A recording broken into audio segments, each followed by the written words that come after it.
हमारा पहला क्वेश्चन है निम्नलिखित घटनाओं पर विचार करें और उन्हें कालक्रम में व्यवस्थित करें।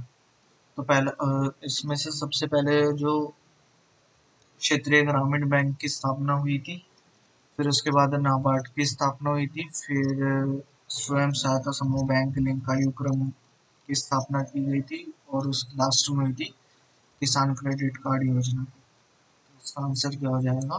सबसे पहले क्षेत्रीय ग्रामीण बैंक की स्थापना, फिर नाबार्ड की स्थापना, फिर स्वयं सहायता समूह बैंक लिंक आयुक्त कार्यक्रम, फिर किसान क्रेडिट कार्ड योजना। अगला प्रश्न है हमारा, यात्रा और पर्यटन प्रतिस्पर्धी सूचकांक द्वारा जारी किया गया है, तो ये कौन जारी करता है? विश्व आर्थिक मंच।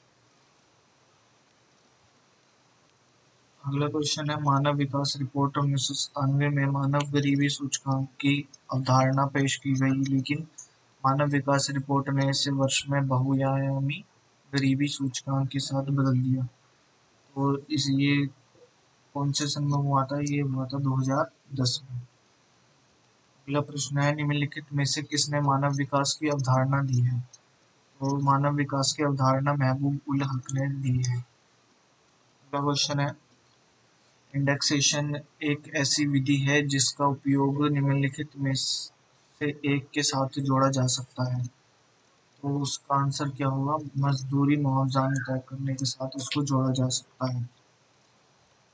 अगला प्रश्न है, एक मुक्त बाजार अर्थव्यवस्था में मूल्य तंत्र के काम को संदर्भित करता है जो निम्नलिखित में से एक है। तो कौन करता है मुक्त बाजार अर्थव्यवस्था के मूल्य तंत्र को संदर्भित? मांग और आपूर्ति की ताकतों का परस्पर प्रक्रिया। तो ये करता है। अगला प्रश्न है, निम्नलिखित में से कौन सा व्यक्तिगत डिस्पोजेबल आय के बराबर होता है? तो व्यक्तिगत आय परिवारों द्वारा भुगतान किए गए प्रत्यक्ष कर और विविध शुल्क जुर्माना आदि के बराबर हो जाता है। अगला प्रश्न है, इन्वेस्ट इंडिया के बारे में निम्नलिखित में से कौन सा बयान सही है? इन्वेस्ट इंडिया के बारे में, ये एक संयुक्त उद्यम कंपनी है और ये भारत की राष्ट्रीय निवेश संवर्धन और सुविधा एजेंसी है। तो ये दोनों जो स्टेटमेंट है, ये दोनों स्टेटमेंट सही हैं। अगला क्वेश्चन है, सार्वजनिक वित्तीय प्रबंधन प्रणाली एक वेब आधारित ऑनलाइन सॉफ्टवेयर एप्लीकेशन है जिसे डिजाइन, विकसित, स्वामित्व और लागू किया गया है। इसका आंसर क्या होगा? लेखा नियंत्रक। अगला प्रश्न है, निम्नलिखित देशों में से कौन सा नए विकास बैंक की संस्थापक सदस्य नहीं है? कनाडा जो है व्यापक विकास बैंक का संस्थापक सदस्य नहीं है। निम्नलिखित में से कौन सा प्रत्यक्ष विदेशी निवेश का घटक नहीं है? पोर्टफोलियो निवेश जो है विदेशी निवेश का घटक नहीं है। अगला प्रश्न है, 16 अक्टूबर 2020 को अंतर्राष्ट्रीय मुद्रा कोष की कुल सदस्यता कितनी है? 190 देश।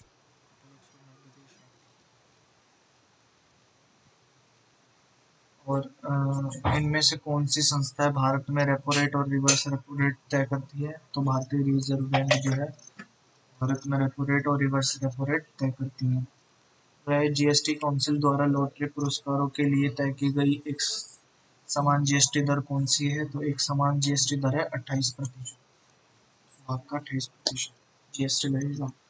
अगर भारत में हाउसिंग फाइनेंस कंपनियां रेगुलेटरी फ्रेमवर्क के तहत हैं, तो किसके तहत है? ये भारतीय रिजर्व बैंक। अगला प्रश्न है, निम्नलिखित में से किसमें दीमक टोपी और व्यापार का उपयोग किया जाता है? उत्सर्जन ट्रेडिंग जो है, उत्सर्जन ट्रेडिंग में दीमक टोपी और व्यापार का उपयोग किया जाता है। अगला प्रश्न है, निम्नलिखित में विशेष आहरण अधिकार कौन जारी करता है? तो विशेष आहरण अधिकार जो है अंतर्राष्ट्रीय मुद्रा कोष जारी करता है। अगला प्रश्न है, वस्तुओं और सेवाओं के सामान्य मूल्य स्तर में लगातार गिरावट के रूप में जाना जाता है।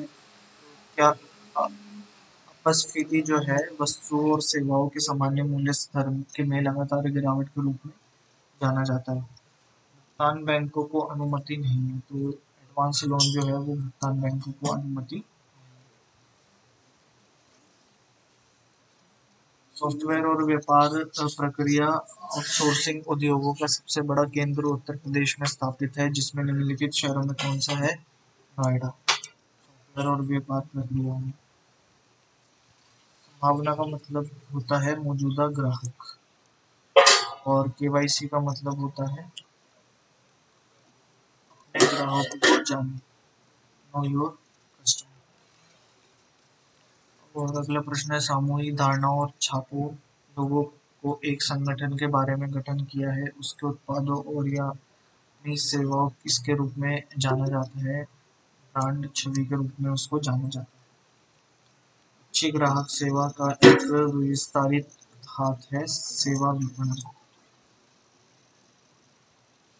प्रश्न है, एक कंपनी के एक या अधिक तरीके हैं कि प्रतियोगियों या मैच नहीं होगा में प्रदर्शन करने की क्षमता अपने के रूप में जाना जाता है। तो इसका आंसर क्या है? प्रतिस्पर्धी लाभ। अगला प्रश्न है, घर के मनोरंजन के लिए उपयोग किए जाने वाले टीवी, वीडियो, स्टीरियो सिस्टम आदि जैसे विद्युत सामानों को जाना जाता है ब्राउन गुड्स में। वो क्या कहते हैं? Brown goods. यह ग्राहक प्रतिधारण द्वारा सुनिश्चित किया जा सकता है। तो व्यक्तिगत सेवाएं जो है ग्राहक प्रतिधारण द्वारा सुनिश्चित की जा सकती है। तो प्रश्न है, नए मीडिया ने संचार के प्रकार को सुगम बनाया है। तो क्या है? इंटरैक्टिव है। एक और पृष्ठ और एक कहानी की निरंतरता कहा जाता है, किसे कहा जाता है? अगला है, आमतौर पर एक कहानी की शुरुआत में रिपोर्टर का नाम कहा जाता है बॉयलाइन। बॉयलाइन बॉयलाइन कहा जाता है उसे। समाचार मूल्यों के वर्गीकरण द्वारा क्या लिखा गया है? गेलतुंग और रेगू लिखा गया है। एक समाचार कहानी का केंद्रीय बिंदु क्या है? एक समाचार कहानी का केंद्रीय बिंदु है कहानी क्या है कि एक या दो वाक्य सारांश भी होना चाहिए उसका। व्यक्तित्व पत्रकारिता का दूसरा नाम क्या है? व्यक्तित्व पत्रकारिता का दूसरा नाम है सेलिब्रिटी पत्रकारिता। अगला प्रश्न है, समाचार पत्र की सामग्री में उल्टे पिरामिड शैली का उपयोग आमतौर पर किया जाता है। तो समाचार विशेषता, पेज मेकअप का सिद्धांत क्या नहीं है? पेज मेकअप का सिद्धांत 5WS नहीं है। सनसनी की मुख्य विशेषता है पीला पत्रकारिता जो है सनसनी की मुख्य विशेषता है। अगला प्रश्न है, कौन सा वाक्यांश एक सुविधा का वर्णन करता है? तो सॉफ्ट न्यूज जो है एक सुविधा का वर्णन करता है। एक समाचार कहानी पर एक स्लॉगलाइन का उद्देश्य है संपादकों की पहचान करने और समाचार कहानियों को ट्रैक करने में मदद करें। प्रश्न है, एक समाचार कहानी का पहला पैराग्राफ किसको कहा जाता है? कहा जाता है पैरवी क्या है? अनुन्य सह दबाव का अभ्यास।